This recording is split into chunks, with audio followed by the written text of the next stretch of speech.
안녕하세요. 이슈이다 시간입니다. 지난 7월 23일에 미국에서 가장 존경받는 공화당 보수 원로 밥돌 상원 의원에 대해 방송 전해드렸는데요. 안타깝게 지난 5일 별세하셨다는 소식 전해드립니다. 우선 고인의 명복을 빕니다. 돌 의원은 트럼프 대통령을 대선 후보였을 때부터 세상을 떠나기 전까지 줄곧 지지한 얼마 안 되는 공화당 원로셨는데요. 특유의 언변과 연필을 꼭 쥔 마비된 오른손이 트레이드 마크처럼 미국민들의 사랑을 받았던 정치인, 공화당의 아이콘인 멋진 분이셨습니다. 올해 무려 98살을 맞은 이 어르신께서 인터뷰를 통해 나는 여전히 트럼프빠라고 고백하기도 하셨는데요. 그분의 삶, 짧게나마 뒤돌아보겠습니다. 밥돌 의원은 1923년 7월 20일 캔자스주 러셀에서 출생했습니다. 아버지 도란돌 씨는 달걀과 아이스크림을 판매하는 조그마한 매점을 운영했고 어머니 비나는 그 시절 흔치 않았던 여성 세일즈 우먼으로 지역을 돌며 그때 한창 유명했던 싱어표, 재봉틀과 청소기를 팔았습니다. 밥돌 의원은 형제 케니와 두 명의 누이, 글로리아와 노마진과 함께 컸습니다. 그 시절 영화나 드라마를 보면 흔히 보이는 힘겹지만 낙천적으로 밝은 미래를 꿈꾸던 전형적인 미국 중산층이었습니다. 가족에게 어려움이 닥치는데요. 돌 의원이 초등학교 무렵에 대공황이 엄습한 것이었죠. 가족들은 자신들의 주택 지하실로 들어가면서 위층을 캔자스 유전에서 근무하는 노동자들에게 렌트를 주면서 살림살이를 이어갔습니다. 돌 의원은 그 당시 부모님의 모습을 보면서 가장으로서의 책임감, 국가의 경제가 국민 개개인들에게 주는 삶의 무게에 대해 인식했다고 합니다. 부모님은 돌 의원에게 하나님의 위대함을 특히 강조했었는데요. 국가가 아닌 하나님을 믿어라. 둘을 전혀 혼동하지 말라고 단단히 당부했다고 합니다. 그런 돌 의원은 어려서부터 신문 배달원과 약국에서 소다수 판매원으로 일했습니다. 1941년 고등학교를 졸업한 돌 의원은 캔자스 대학의 의예과 학생으로 입학했습니다. 하지만 하필이면 제2차 세계대전이 발발했죠. 돌 의원은 늠름히 국가의 부름을 받고 입대했습니다. 밥돌 의원은 오른팔을 쓰지 못합니다. 바로 2차 대전에 참전했다가 1945년 이탈리아에서 동료를 구출하는 작전을 펼치다 엄청난 부상을 당한 게 그 이유였는데요. 오른쪽 어깨가 부서지고 목과 척추가 골절되고 목 아래부터 신장까지 수십 개의 파편이 박혔습니다. 군의관들은 그가 곧 숨을 거둘 것이라고 생각했는데 기적적으로 생존했습니다. 하지만 오른쪽 팔은 마비돼 쓰지 못하게 됐습니다.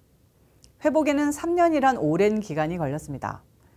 치료 중에 입원해 있던 미시간주 병원에서 간호사로 근무했던 첫 부인 필리스 홀든을 만나 1948년 6월 결혼에 골인됩니다. 돌 의원은 의사의 꿈을 접었습니다. 한 팔을 쓰지 못하니까 어쩔 수 없는 선택이었겠죠. 그리고 법학도로서 미래를 꿈꾸게 됩니다. 그리고 대학 생활을 하며 정치에 입문하겠다는 계획도 하게 됩니다.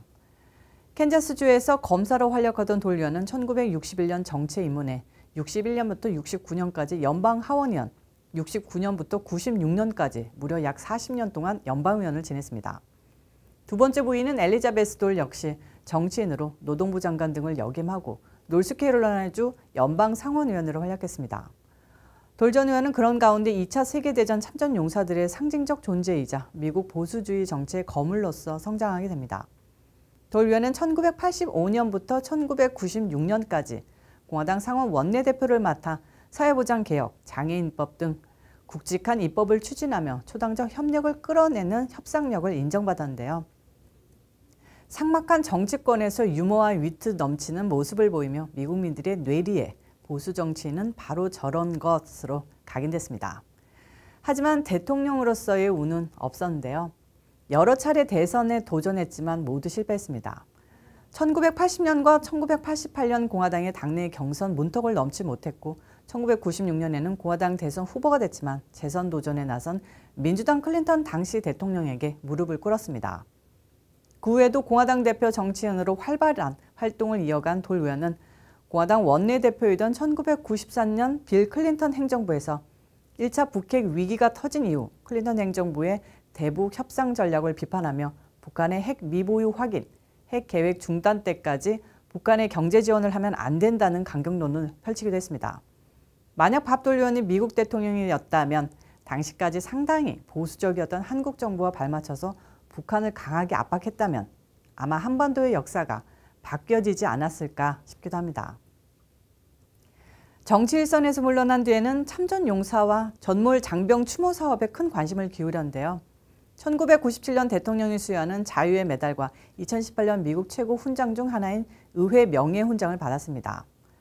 밥돌 상원의원은 공화당 최고위원으로 중 몇 안 되는 트럼프 옹호파이기도 했습니다. 실제로 밥돌 상원의원은 2016년 대선 당시 유일하게 트럼프 당시 후보에 대한 지지 선언을 하고 트럼프 전 대통령이 대선 후보로 지명된 전당대회에 참여한 원로십니다. 돌 의원은 지난 2월 폐암 투병 사실을 공개했는데요. 지난 7월 방송에서 소개시켜드렸다시피 돌 의원께서는 USA 투데이지와의 인터뷰에서 나는 아직도 트럼프 빠돌이야. 그런데 이제 좀 힘이 빠졌네 라고 말했습니다. 돌 의원은 당시 폐암 투병 중이셨는데 자신의 상태를 트럼프 아웃, 그러니까 직역하면 숨이 차다. 트럼퍼지만 트럼프 아웃 됐다고 우픈 농담을 던지셨습니다. 이미 그 당시에 자신의 운명을 직감하셨던 거죠.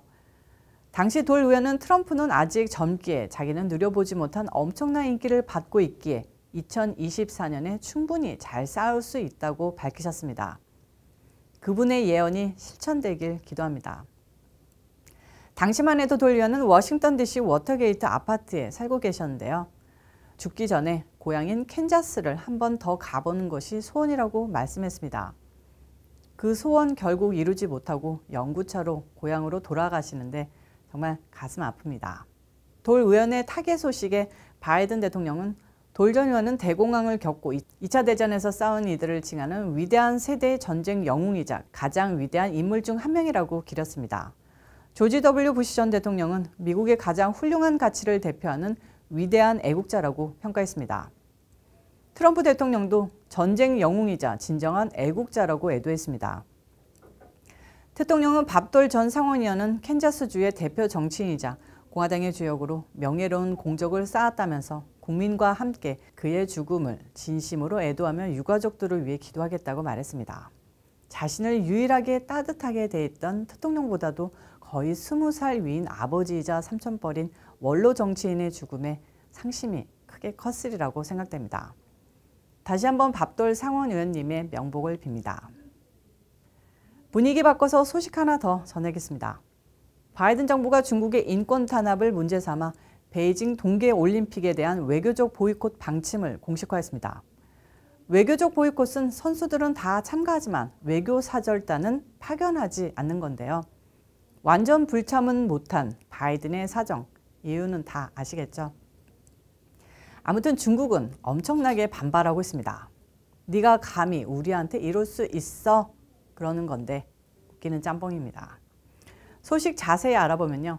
젠사키 백악관 대변인은 이날 언론 브리핑에서 미국의 정부 관리들은 베이징 올림픽에 참석하지 않을 것이라면서 이는 중국의 인권과 관련된 전력 때문이라고 밝혔습니다.